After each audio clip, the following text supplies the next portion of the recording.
भारतीय दंड संहिता 1860। इस अधिनियम के तहत वैधानिक प्राधिकार एवं विधि का पालन नहीं करने के लिए जनता को भड़काना राजद्रोह के रूप में दंडनीय है।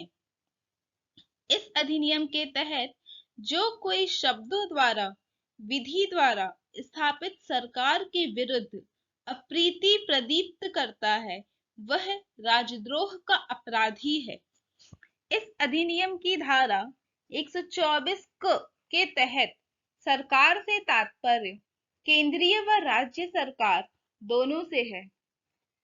केदारनाथ बनाम बिहार राज्य के मामले में राजद्रोह के अपराध के संवैधानिकता को चुनौती दी गई है।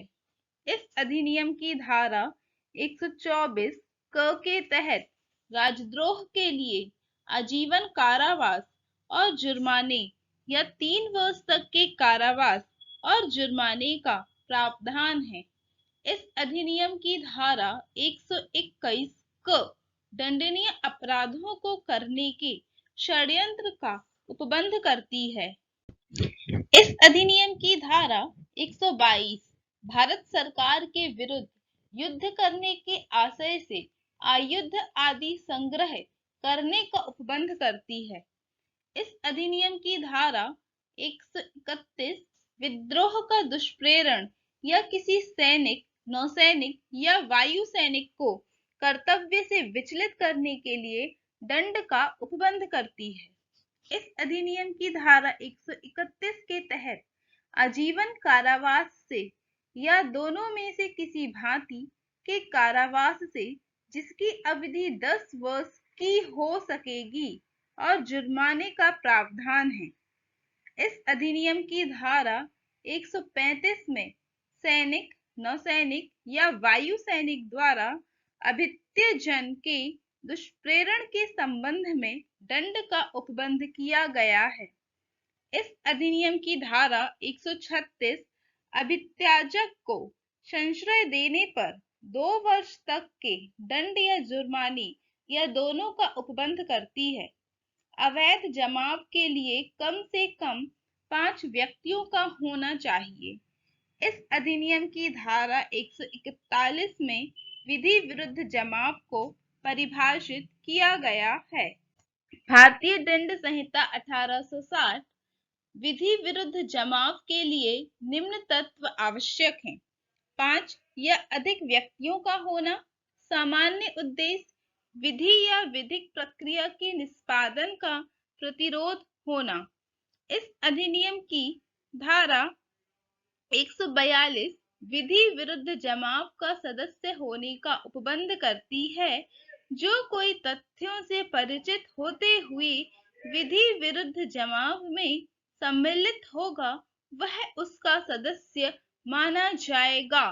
इस अधिनियम की धारा 144 के तहत यदि कोई घातक आयुध से सज्जित होकर विधि विरुद्ध जमाव में सम्मिलित होगा तो वह 2 वर्ष के कारावास या जुर्माने या दोनों से दंडित होगा। इस अधिनियम की धारा 146 के तहत बलवा को परिभाषित किया गया है। इस अधिनियम के तहत बलवा लोक प्रशांति के विरुद्ध अपराध माना जाता है। इस अधिनियम के तहत 5 या उससे अधिक सदस्यों द्वारा जमाव के सामान्य उद्देश्य को अग्रसर करके की गई हिंसा बलवा कहलाती है।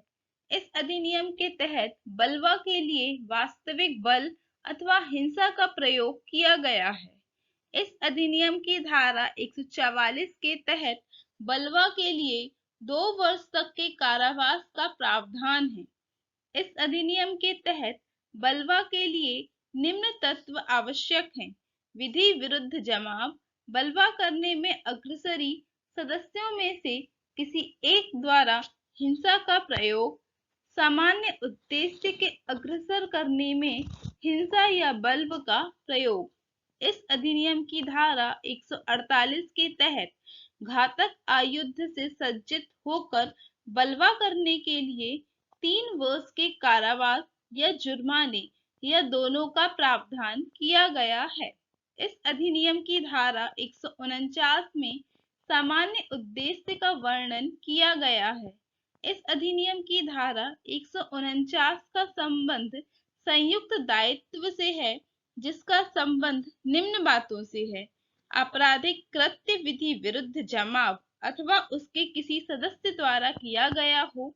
आपराधिक कृत्य ऐसा है जिसका कारित किए जाने की संभाव्यता का ज्ञान विधि विरुद्ध जमाव के सदस्यों को है। आपराधिक कृत्य विधि विरुद्ध जमाव के सामान्य उद्देश्यों के अग्रसर करने के दौरान किया गया हो। इस अधिनियम की धारा 149 के तहत सामान्य उद्देश्यों को अग्रसर करने के लिए कम से कम 5 व्यक्ति होने चाहिए। इस अधिनियम की धारा 152 के तहत लोक सेवक जब बलवा इत्यादि को दबा रहा हो तब उस पर हमला करने या उसे कार्य करने के लिए बाधित करने के लिए 3 वर्ष के कारावास या जुर्माने या दोनों का प्रावधान किया गया है। इस अधिनियम की धारा 159 के तहत कर्म, मूल वंश, जन्म स्थान, भाषा, निवास स्थान इत्यादि के आधारों पर विभिन्न समूहों के बीच शत्रुता का सप्रवर्तन और सौहार्द बने रहने पर प्रतिकूल प्रभाव डालने के कार्य का प्रावधान है। इस अधिनियम की धारा 153 के तहत अपराध करने पर 3 वर्ष के कारावास या जुर्माने या दोनों का प्रावधान किया गया है। इस अधिनियम की धारा 153 के किसी जुलूस में जानबूझकर आयुध ले जाने या किसी सामूहिक ड्रिल या प्रशिक्षण का आयुध सहित संचालन के लिए 6 माह तक के कारावास और जुर्माने का, जो 2000 रुपये हो सकता है, का प्रावधान है।